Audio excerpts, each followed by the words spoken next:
अच्छा बेटा, अभी नेक्स्ट टॉपिक है हमारा वर्क एफिशिएंसी।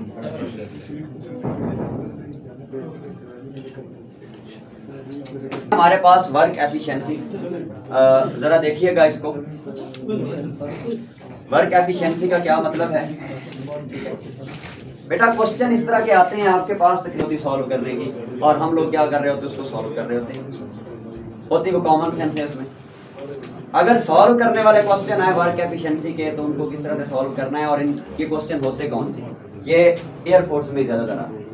ठीक है, अब बेटा क्वेश्चन वो इस तरह से करता है कि एक काम को 10 बंदे 10 दिनों में करते हैं। ठीक है, रोड बनाते हैं, पुल बनाते हैं, पुल गिराते हैं, जो भी करते हैं। ठीक है, अब बताएं जी 5 बंदे वही काम कितने दिनों में करें? क्वेश्चन इस तरह से आता है। ठीक है, अब सॉल्व किस तरह से करना है जरा देखिएगा बेटा। आपने क्या करना है, यहाँ से 2 वैल्यूज लेनी है।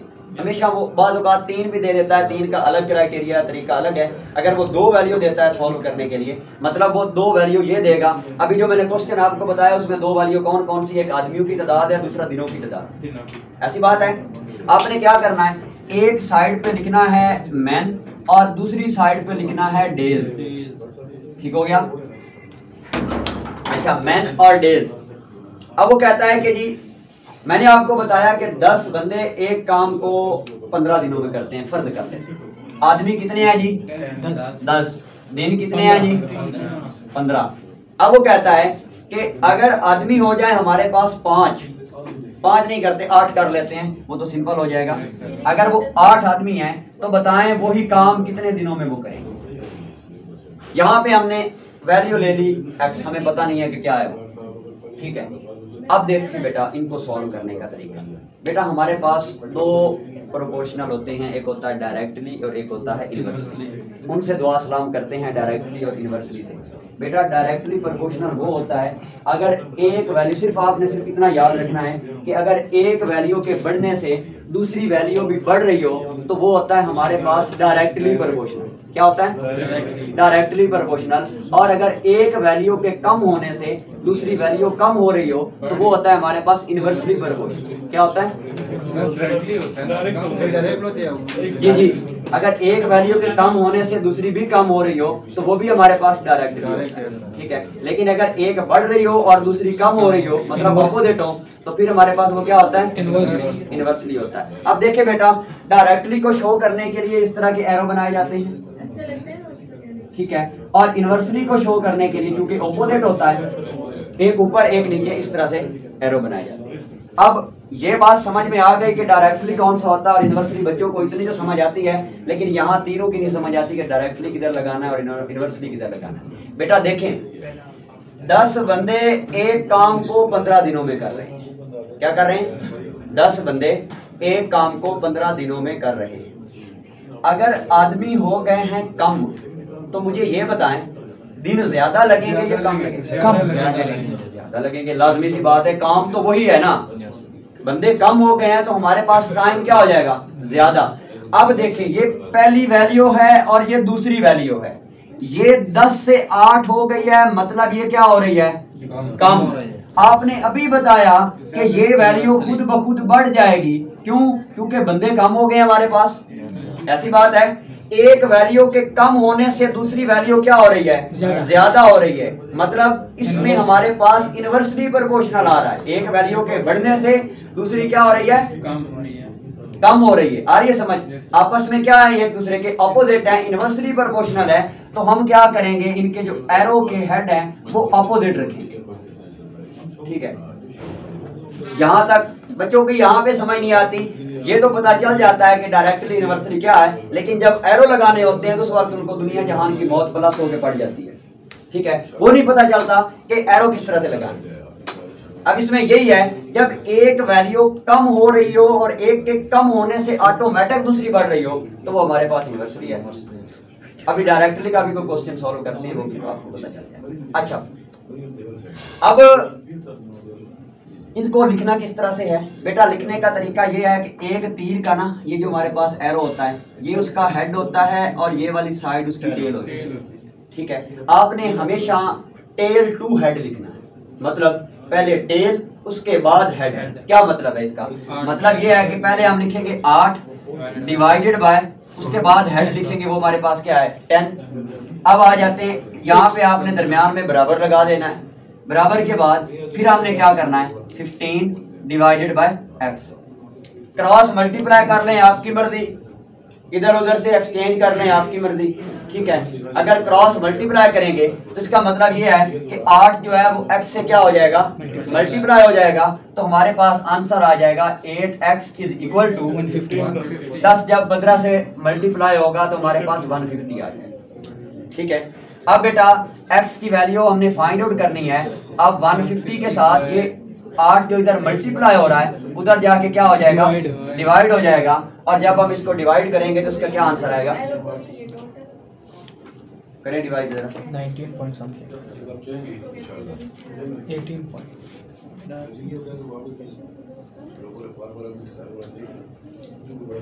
ये आपके पास आ गया ना 75 डिवाइडेड बाय 4। जी आगे करें इसको।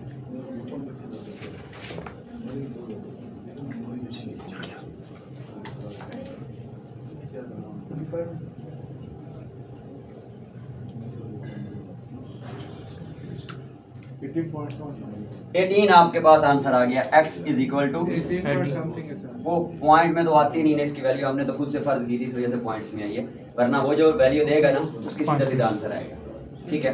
अब 18 हमारे पास आंसर आ गया। अब इस क्वेश्चन की अगर समझ नहीं आई तो आप लोग पूछें कि ये डायरेक्टली रिवर्सली कैसे हुआ, कहीं से भी कोई समझ नहीं आई तो जल्दी करें पूछें।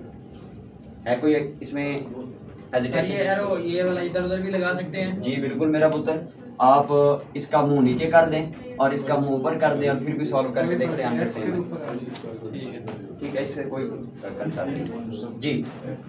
अभी कोई क्वेश्चन? अच्छा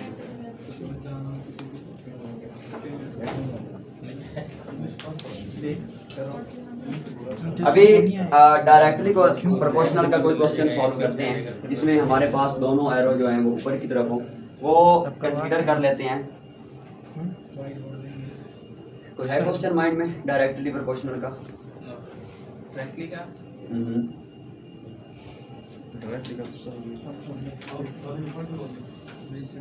कोई नहीं है, पर वो हो जाएगा, आसान ही है वो डायरेक्टली में बेटा ये है ना कि एक वैल्यू के बढ़ने से दूसरी वैल्यू ऑटोमेटिक बढ़ रही होगी, तो आपने दोनों एरो का हेड अपवर्ड या डाउनवर्ड जिस तरह आपका यूज करें, ठीक है।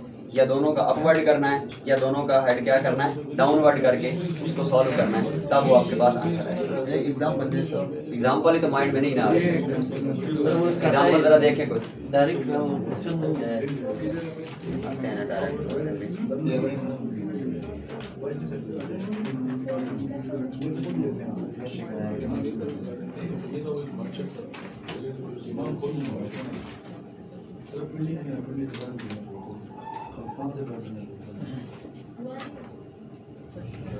बेटा देखें हमारे पास, मैं कहता हूं कि 10 लोग हैं, ठीक है। वो 10 दिनों में ना, या यूं समझ लें 10 लोग एक दिन में ना 5 किलो आटा खाते हैं, ठीक है। अब मैंने 2 साइड पे रखा, एक साइड पे मैं लिख रहा हूं जी मैन आदमियों की तादाद, दूसरी साइड पे मैं लिख रहा हूं जी कुछ भी डेज नहीं केजी में लिख देता हूँ, किलोग्राम फ्लोर आ जाएगा इसमें, ठीक है। अब मैं कह रहा हूँ कि 10 बंदे, ठीक है, एक दिन में 20 किलो आटा खाते, आ रही समझ, फर्ज किया है ना। अच्छा अब अगर मैं कह देता हूँ आदमी हो जाते हैं 20, तो बताएं कि वो एक दिन में कितना आटा खाएं? ये तो आपको डायरेक्ट पता चल गया ना। चलो मैं 20 नहीं करता, मैं इसको 35 कर लेता हूँ, 70, ठीक है, खबर है तो ज्यादा ही हो गया।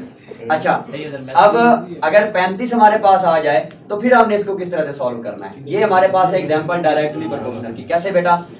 देखें 10 आदमी 20 किलो, ठीक है। अगर आई है ज्यादा हुई है तो दूसरी वैल्यू भी हमारे पास क्या हो रही है? ज्यादा हो रही है। अभी मैंने आपको बताया कि एक वैल्यू के बढ़ने से दूसरी ऑटोमेटिक बढ़ जाए तो इसको क्या बोलते हैं? डायरेक्टली प्रोपोर्शनल बोलते हैं। मोबाइल इधर पड़ा सर। दोनों एरो का जो हमारे पास हेड होगा वो क्या होगा, अपवर्ड होगा, और इसको हम सॉल्व करेंगे 35 डिवाइडेड बाय 10, ऐसे ना, पहले टेल उसके बाद हेड, इज इक्वल टू हमारे पास क्या आ जाएगा x डिवाइडेड बाय 20, इसको क्रॉस मल्टीप्लाई करें, हमारे पास आ जाएगा 10x is equal to 35 multiply by 20, ठीक है। अब 350 और 350 कितना होता है 700, ये हमारे पास आ गया 700 इज इक्वल टू 10x, अब x इज इक्वल टू 70, ठीक है। ये तो सॉल्व मतलब नहीं भी करते तो फिर भी काम चल सकता था, लेकिन मेरे माइंड में कोई और एग्जांपल नहीं आ रही थी, तो इस वजह से मैंने आपको ये सॉल्व करके बता दिया। हालांकि ये कॉमन सेंस का क्वेश्चन है। डबल का अगर चेंज कर दे तब भी थोड़ा सा हो जाएगा जी, वो 10 से 20 ये है ना, अगर कोई और वो अगर यहाँ पे मुझे चेंज करना चाहिए थी वैल्यू, मैंने उधर कर, खैर कोई नहीं है। अभी कोई कंफ्यूजन है तो पूछ इस क्वेश्चन डायरेक्टली और इनवर्सली, बेटा इसको बोलते हैं वर्क एफिशिएंसी के क्वेश्चन। ये आपके पास तकरीबन 3 से 4 क्वेश्चन आते हैं। मैन डिग वेल वाला आता है आपके पास, ठीक है। इसके अलावा 1-2 और क्वेश्चन है इसके रिलेटेड, वो आते हैं। एक इसके रिलेटेड और क्वेश्चन आता है, बच्चे इसको ना डायरेक्टली और इनवर्सली से मंसूब करते हैं, हालांकि उसका इनसे कोई ताल्लुक नहीं है। वो क्वेश्चन जरा देखें, वो कहता है कि एक ट्रेन है, उसकी स्पीड जो है ना वो कार से डबल है, ठीक है। ये क्वेश्चन बच्चे ना इस हिसाब से सॉल्व करने की कोशिश करते हैं, लेकिन ये क्वेश्चन कॉमन सेंस का वो ये है, वो कहता है कि एक ट्रेन है, उसकी स्पीड कार से डबल है। मतलब ये है कि अगर मैं कहूँ कि ट्रेन 10 किलोमीटर चल रही है तो कार कितने में चलेगी हमारे पास 5, मतलब उससे हाफ है, ऐसी बात है ना। अगर कार 5 किलोमीटर तय कर रही है तो ट्रेन कितना करेगी 10 किलोमीटर। अच्छा, अब वो कहता है कि हमें बताएं कि अगर एक ट्रेन 140 किलोमीटर 1 घंटे में तय कर रही है, ट्रेन क्या कर रही है 140 किलोमीटर 1 घंटे में तय कर रही है, तो बताएं कार 30 मिनट में कितना डिस्टेंस तय करेगी। सॉरी ये कार की बात है। कार जो है वो 140 किलोमीटर 1 घंटे में तय कर रही है, तो बताएं जो ट्रेन है वो 30 मिनट में कितना डिस्टेंस तय करेगी। 140 बेटा वो सेम ही रहेगा, ठीक है। क्यों? क्योंकि यहाँ पे उसने हमें टाइम डबल किया हुआ है, ठीक है, और स्पीड जो है वो ट्रेन की उससे डबल है, तो मतलब वो दोनों इक्वल हो जाएंगे। या अगर आपको मेरी बात की समझ नहीं आ रही है, मेरे बात पे यकीन नहीं है, तो आप क्या करें, आप ये करें कि अगर ट्रेन 140 किलोमीटर कार 140 किलोमीटर 1 घंटे में तय कर रही है, तो आप क्या करें, ट्रेन जो है वो इसे डबल तय करेगी ना, ऐसी बात है। 140 को आप 2 से मल्टीप्लाई कर दें, क्या आ जाएगा आपके पास 280, ठीक है। अब 280 हमारे पास 1 घंटे में वो तय कर रही है, और हमने क्या करना है, इसको 30 मिनट में मालूम करना है, तो हम इसको क्या करेंगे 2 पे डिवाइड कर लेंगे, 30। ऐसी बात है ना, आधा घंटा, ठीक है, 2 पे डिवाइड कर लें। या अगर इस पे भी यकीन नहीं आता तो आप 1 डिवाइडेड बाय 2 से मल्टीप्लाई कर लें, जो आपको मुनासिब लगे, ठीक है। आंसर फिर भी आपके पास 140 ही आएगा। बेटा ये बस कॉमन सेंस का सवाल है, इसमें कोई मुश्किल नहीं है कि एक ट्रेन डबल ये वो सब कुछ। अगर आज जो कुछ पढ़ा है इसमें कोई कंफ्यूजन है तो आप लोग पूछिए। सर एक मैकेनिकल टेस्ट का सवाल था, वो गियर का, अगर गियर बाहर हो तो वो अपोजिट में मूव करता है, लेकिन अगर वो गियर इनसाइड हो तो फिर मतलब समझ नहीं आई क्वेश्चन। वो सर गियर अगर 2 गियर आपस में अटैच है ना, एक अगर क्लॉकवाइज मूव कर रहा है तो दूसरा जो है वो एंटी क्लॉकवाइज मूव करता है। वो क्वेश्चन में गियर जो है ना इनसाइड डाला होता है, छोटा गियर बड़े गियर के अंदर, तो वो सेम डायरेक्शन में मूव करेगा या ऑपोजिट? सर वो ऑपोजिट ही होगा। एक अगर डाउनवर्ड मूव कर रहा है तो दूसरे को वो ऑपोजिट मूव करेगा, उसी के अंदर रखा है। अच्छा उसी के अंदर रखा है, फिर तो सेम होगा, फिर सेम होगा, फिर कोई ऑपोजिट नहीं, फिर सेम। लेकिन अगर उनको इस तरह से अटैच किया गया ना, इस तरह से, फिर ऑपोजिट है। लेकिन अगर एक के अंदर दूसरा रखा गया है तो फिर सेम है, उसमें कोई कंफ्यूजन नहीं। जी बेटा कोई क्वेश्चन पूछे। अभी तक हमने टाइम सीक्वेंस को पढ़ा है, नया सेशन जब से स्टार्ट हुआ है, ठीक है। हमने परसेंटेज को पढ़ा है, हमने डायरेक्शन को पढ़ा है, ठीक है। हमने एज के क्वेश्चन पढ़े हैं, हमने ब्लड रिलेशन को डिस्कस किया है, हमने वर्क एफिशिएंसी को डिस्कस किया है, हमने जंबल ऑफ लेटर को डिस्कस किया है, वर्ड मेकिंग को डिस्कस किया है, ठीक है। उसके अलावा डिकोडिंग को डिस्कस किया है। उसके अलावा अभी हमने वो नंबर ऑफ अल्फाबेट्स को डिस्कस किया है, ठीक है। तकरीबन ये मेरे पास 10 कॉन्सेप्ट बनते हैं। अगर इनमें अभी तक कोई मसला है तो पूछें। जी जब टेस्ट होता है मसले उस वक्त बनते हैं, इधर तो मसला ही कोई नहीं सर वो पढ़ा नहीं है ना तो क्यों नहीं पढ़ा? मेरे पे आसान करना होता है पढ़ के मेरा पुत्र। नहीं सर वो लेक्चर लिए नहीं थे, वो लेट आए। हाँ यही तो, अगर आप लेक्चर ले लेते तो मैं तो डीएसपी बन जाना था ना, मेरा भला हो जाना था। तो मेरा पुत्र यहाँ पे आप लोग अगर पढ़ने के लिए आए हैं तो कम से कम थोड़ा टाइम दें अपनी स्टडी को, ठीक है। ये इस्लामाबाद इधर ही है, रावलपिंडी इधर ही है, सारी जिंदगी पड़ी है घूमने के लिए, ठीक है। पार्क में भी घूम लेंगे, फैसल मस्जिद भी चले जाएंगे, इधर उधर F9 पार्क में भी आप चले जाएंगे, वो कहीं नहीं जा रहा। नहीं आएगा तो ये टाइम आपके पास नहीं आएगा। मोबाइल सारी जिंदगी आपके पास है, आप लोग तंग हो जाएंगे इससे कि खुदा के लिए कोई इससे दूर कर दे, लेकिन ये टाइम नहीं आएगा आपके पास लौट के। सर ये टाइम सीक्वेंस नेक्स्ट टाइम थोड़ा सा कर दीजिए जी, टाइम सीक्वेंस करें, ये कल थोड़ा सा इसका ऊपर से जाना कॉन्सेप्ट सर वो एज वाला बेटा, ऊपर से कॉन्सेप्ट यही है कि अगर वो कहता है कि the second day of the month is फलां, कोई भी दे देता है, फ्राइडे दे देता है, 13 14 जो भी पूछे, आपने क्या करना है, जो डेट वो दे ना उसमें 7 को प्लस कर देना। जो प्लस करेंगे जो आंसर आएगा उस दिन वो सेम डे रिपीट हो रहा होगा। मतलब ये है कि जब हम 7 में 2 को प्लस करते हैं तो हमारे पास 9 जवाब आता है, तो 9 तारीख को भी वो सेम डे होगा। मतलब अगर वो फ्राइडे दे रहा है तो 9 तारीख को भी फ्राइडे ही होगा, ठीक है। और अगर वो 9 में हम दोबारा 7 को प्लस करते हैं तो हमारे पास 16 आंसर आता है, तो 16 को भी सेम डे होगा जो पहला दिन उसने हमें बताया वो फ्राइडे। 7 को संडे है तो फर्स्ट डे कौन सा होगा? 7 में से 7 को माइनस करे तो क्या आंसर आता है? 0। मतलब 0 को संडे है, अगर 0 को संडे है तो 1 को हमारे पास मंडे होगा। ये आपने माइंड में उठा लिया। और सर ये डाउन 3 डेज 2 डेज आ जाता है, इसका क्या है? बेटा ये क्वेश्चन एक ही आता है जो भी मैंने आपसे पूछा, इस क्वेश्चन को कहता हूँ ये कौन बनेगा करोड़पति वाला क्वेश्चन है, ठीक है। ये इसका अगर तो इसकी समझ आपको आ जाए तो ये इसका आंसर मंडे है। समझ आ जाए तो बिल तो अच्छी बात है ना, अगर समझ नहीं आती तो फिर उसको रट्टा लगा ले कि इसका आंसर मंडे है। सर रात को मंडे किया था, लेकिन रात को लेकिन मैंने रात को क्वेश्चन चेंज किया हुआ है। हाँ तो मैं समझा देता हूँ ना, अभी शुरू मैं समझा देता हूँ आपको, ठीक है। बेटा क्वेश्चन देखें जरा।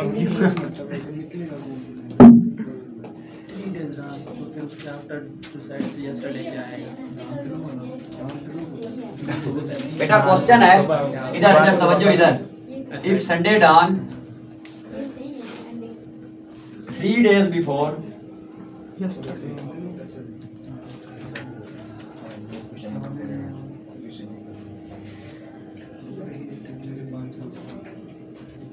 3 days before yesterday,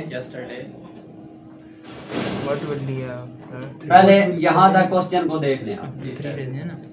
बेटा इस क्वेश्चन की मैंने एक ही ट्रिक बताई है, वो क्या है, पहले प्रेजेंट डे फाइंड आउट करें कि आज कौन सा दिन। अब वो कह रहा है कि गुजरे हुए कल से 3 दिन पहले संडे था। दान का मतलब होता है तुलू होना, सूरज का तुलू होना। मतलब ये है कि संडे का जो सूरज था वो गुजरे हुए कल से 3 दिन पहले तुलू हुआ। इस स्टेटमेंट का ये मतलब है, अगर मैं ट्रांसलेशन करूं, दान से मुराद जो प्रेजेंट वो जो डे बता रहा है उससे 3 दिन पहले की बात। मतलब वो ये कह रहा है कि संडे का दिन था कब, गुजरे हुए कल से 3 दिन पहले। अगर वो गुजरे हुए कल से 3 दिन पहले संडे था तो आज से तो 4 दिन पहले संडे हुआ। जाहिर सी बात है, इसमें कौन सी मुश्किल बात है। अगर गुजरे हुए कल से 3 दिन पहले संडे था तो आज से तो 4 दिन पहले संडे हुआ। और अगर आज से 4 दिन पहले संडे है, मैं कहता हूं कि ये मेरे पास प्रेजेंट डे है, ठीक है। सर बिफोर यस्टरडे 2 दिन नहीं होंगे जी? नहीं, मैं आपको बताता हूँ। ये मैंने ये कंसीडर कर लिया, ये मेरे पास आज प्रेजेंट डे है। प्रेजेंट डे से मैंने 4 दिन पीछे जाना, ठीक है। वो कह रहा है कि गुजरे हुए कल से 3 दिन पहले, तो आज से कितने दिन पहले है? 4, क्योंकि गुजरा हुआ कल भी तो पीछे गुजर गया है ना, उसको भी साथ इंक्लूड करना है ना। अच्छा, ये हो गया 1, ये हो गया 2, ये हो गया 3 और ये हो गया 4, ठीक है। अगर मैं ये कंसीडर करूं कि आज मेरे पास कौन सा दिन है, थर्सडे है। क्या है? थर्सडे है। तो इसका मतलब ये है कि कल मेरे पास कौन सा दिन था? वेडनेसडे था, ठीक है। और उससे पिछले दिन कौन सा दिन था मेरे पास? ट्यूसडे था। उससे पिछले दिन कौन सा दिन था? मंडे। उससे पिछले दिन कौन सा दिन था? संडे। मतलब मैंने बात ठीक की है कि आज मेरे पास थर्सडे ही है। अगर आज थर्सडे हो तो तब हमारे पास जाके 4 दिन, ब्रेक लगा यार, मुझे प्रेजेंट डे का पता चल गया कि वो कौन सा है, थर्सडे है। इस हिसाब से कि अगर गुजरे हुए कल मतलब वेडनेसडे से 3 दिन पहले संडे हो, ये जरा देख लें आप। वो उसने हमें ये बताया था कि गुजरे हुए कल मतलब वेडनेसडे से 3 दिन पहले कौन सा दिन था? संडे था। ठीक है, अच्छा अब ये भी हमें पता चल गया। उसके बाद बेटा अब हमने मालूम क्या करना है, वो ये कहता है कि what day will be done, ठीक है, 2 days फ्रॉम टुमारो। सर ये 3 दिन पहले है ना, तीसरा दिन तो नहीं है। 3 दिन पहले बिफोर यस्टरडे, 4 दिन जैसे 3 दिन पहले लिखा है यस्टरडे आ गया, उससे 3 दिन पहले है, तो 3 दिन गुजरने के बाद चौथे दिन होगा ना। मैं चौथा दिन ही बता रहा हूँ। वो आपने प्रेजेंट से लगाया चौथा।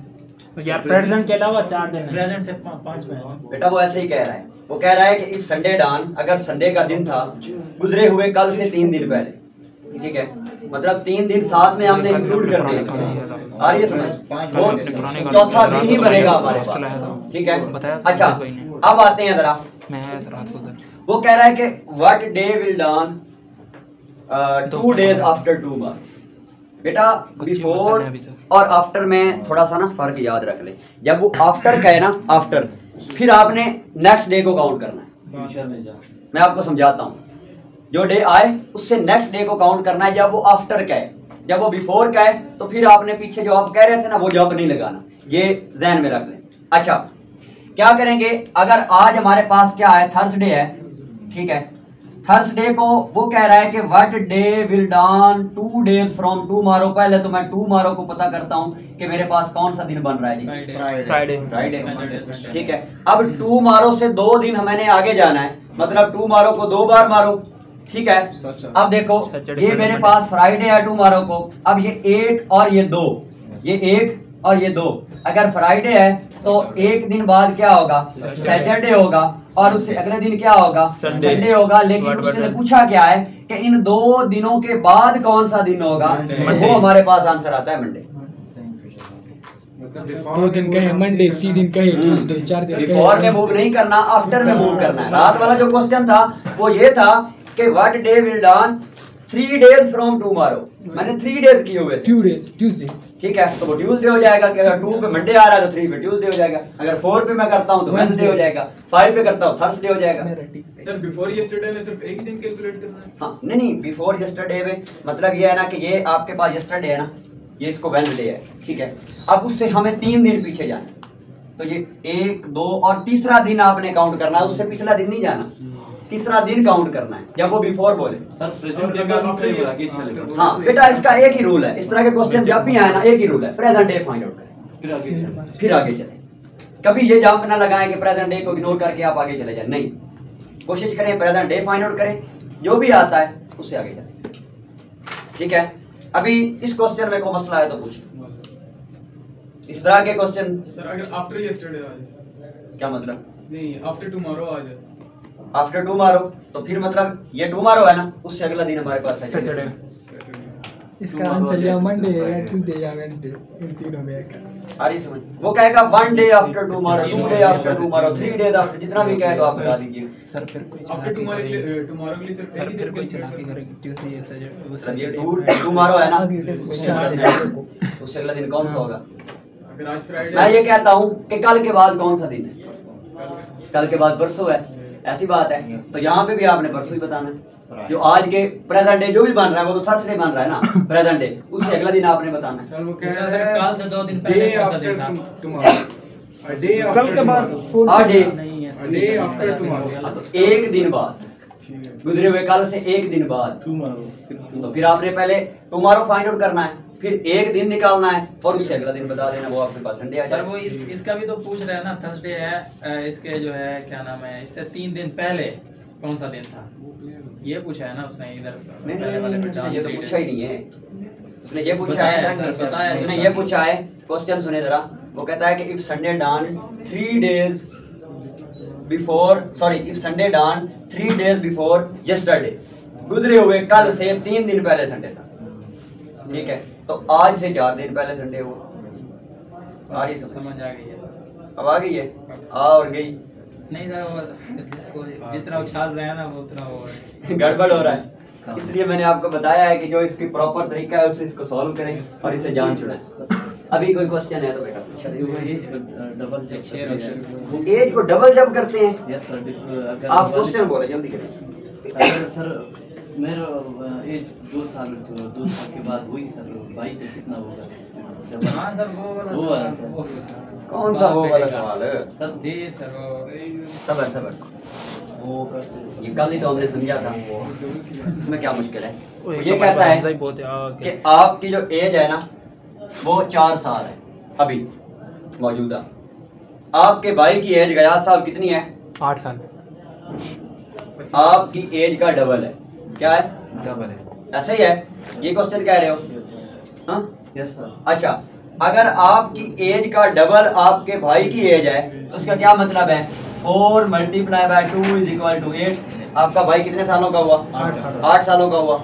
अब वो दोबारा क्या कह रहा है बताएं, 10 साल के बाद आपके भाई की एज कितनी है? 18। ठीक है, 10 साल के बाद आपके भाई की एज कितनी है, ये क्वेश्चन है। अच्छा, अब अगर आप अभी 4 सालों के हो तो 10 साल बाद आप कितने सालों के हो जाओगे? 16 सालों के ना? 14 के? पक्की बात है, जाग रहे हो? अच्छा, अब आपकी उम्र 14 साल हो गई 10 सालों के बाद। अब मुझे ये बताओ कि आपकी उम्र में अगर 10 सालों का इजाफा हुआ है तो आपका भाई चूंकि मरीज पे रहता है तो उस पर तो 20 सालों का इजाफा होगा, क्योंकि वहां पे टाइम डबल मूव कर रहा है। ऐसा ही है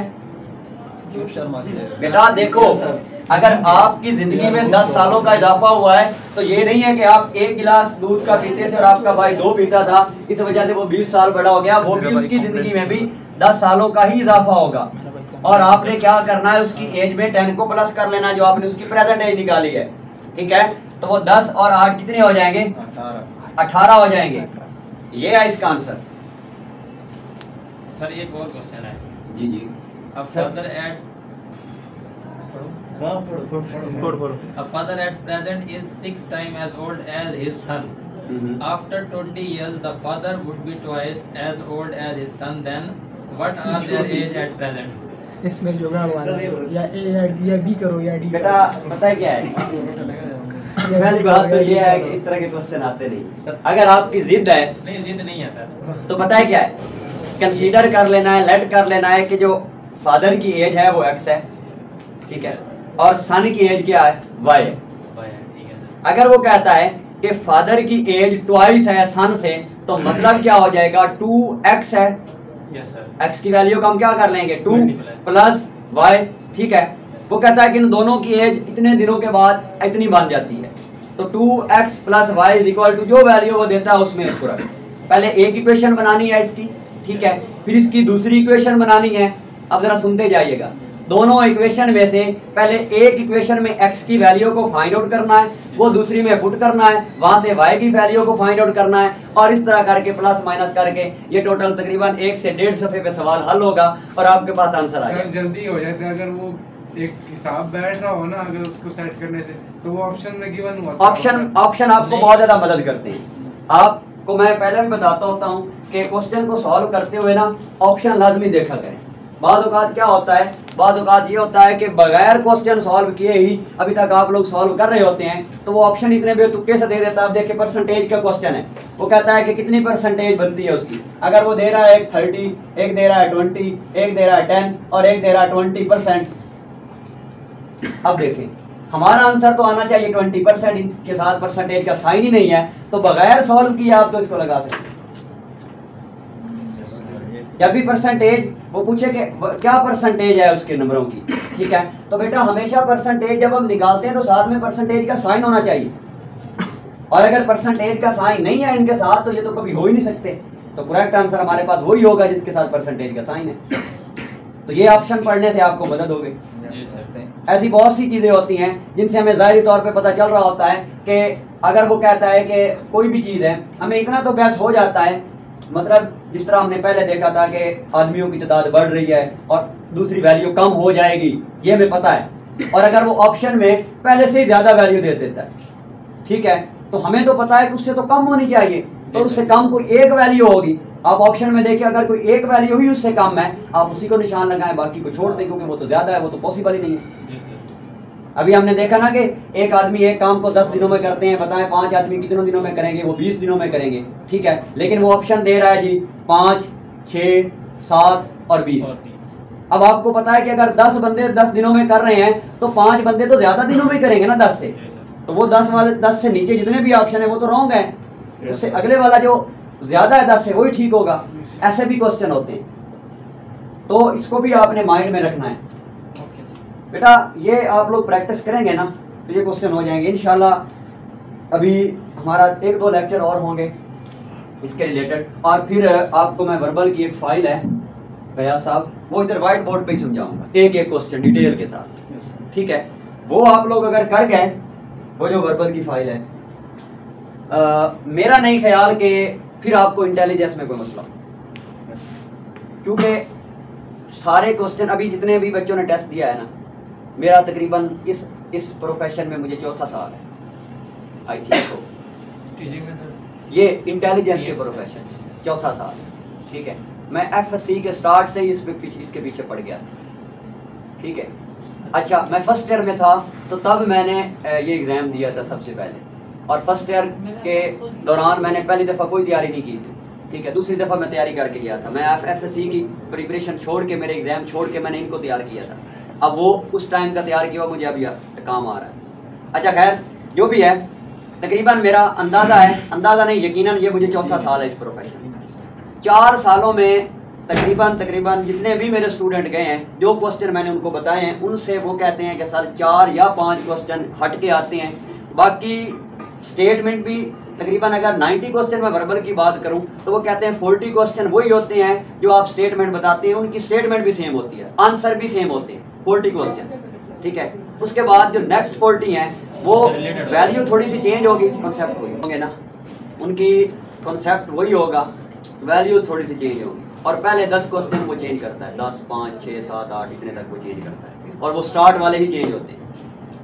ऐसे भी तो हो सकता है सर, किसी में सेम भी आ जाते होंगे आगे पीछे इधर आते हैं, बिल्कुल भी सेम आते हैं, ठीक है, ऐसा भी होता है। तो ये कोई मुश्किल नहीं है। इंटेलिजेंस PMA का इंटेलिजेंस जो है ना वो मुश्किल नहीं है, पास होना उसमें मुश्किल नहीं है, लेकिन पास ही तो हमने नहीं होना, मसला ये है पास ही तो नहीं होना, क्योंकि मेरिट बनता है आपके इंटेलिजेंस नहीं बल्कि ओवरऑल परफॉर्मेंस पे। अब पास तो 70 वाला है, अब मुझे एक मुलाजिम चाहिए जी, 2 बंदे अप्लाई करते हैं, एक के नंबर हैं जी 150 में से 70 और एक के हैं जी 140, अब मैं किसको सिलेक्ट करूँ? 70 वाले को। अगर 140 आपका मशवरा मानो तो 70 वाला है, आ रही है समझ? तो जब बेटा जाहिर सी बात है जिसके मार्क्स ज्यादा होंगे कंपटीशन इतना ज्यादा है कम है, तो जिनके मार्क्स ज्यादा होंगे वो मेरिट में आ जाते हैं, बाकी बेचारे रह जाते हैं। वर्ल्ड सीरीज वाले भी आते हैं, मतलब वो XY वो वाले कह रहे हो, वो इंशाल्लाह कल करेंगे। ये माजरत के साथ मेरा 12वां लेक्चर, ठीक है, कल इंशाल्लाह। चलो रियाज।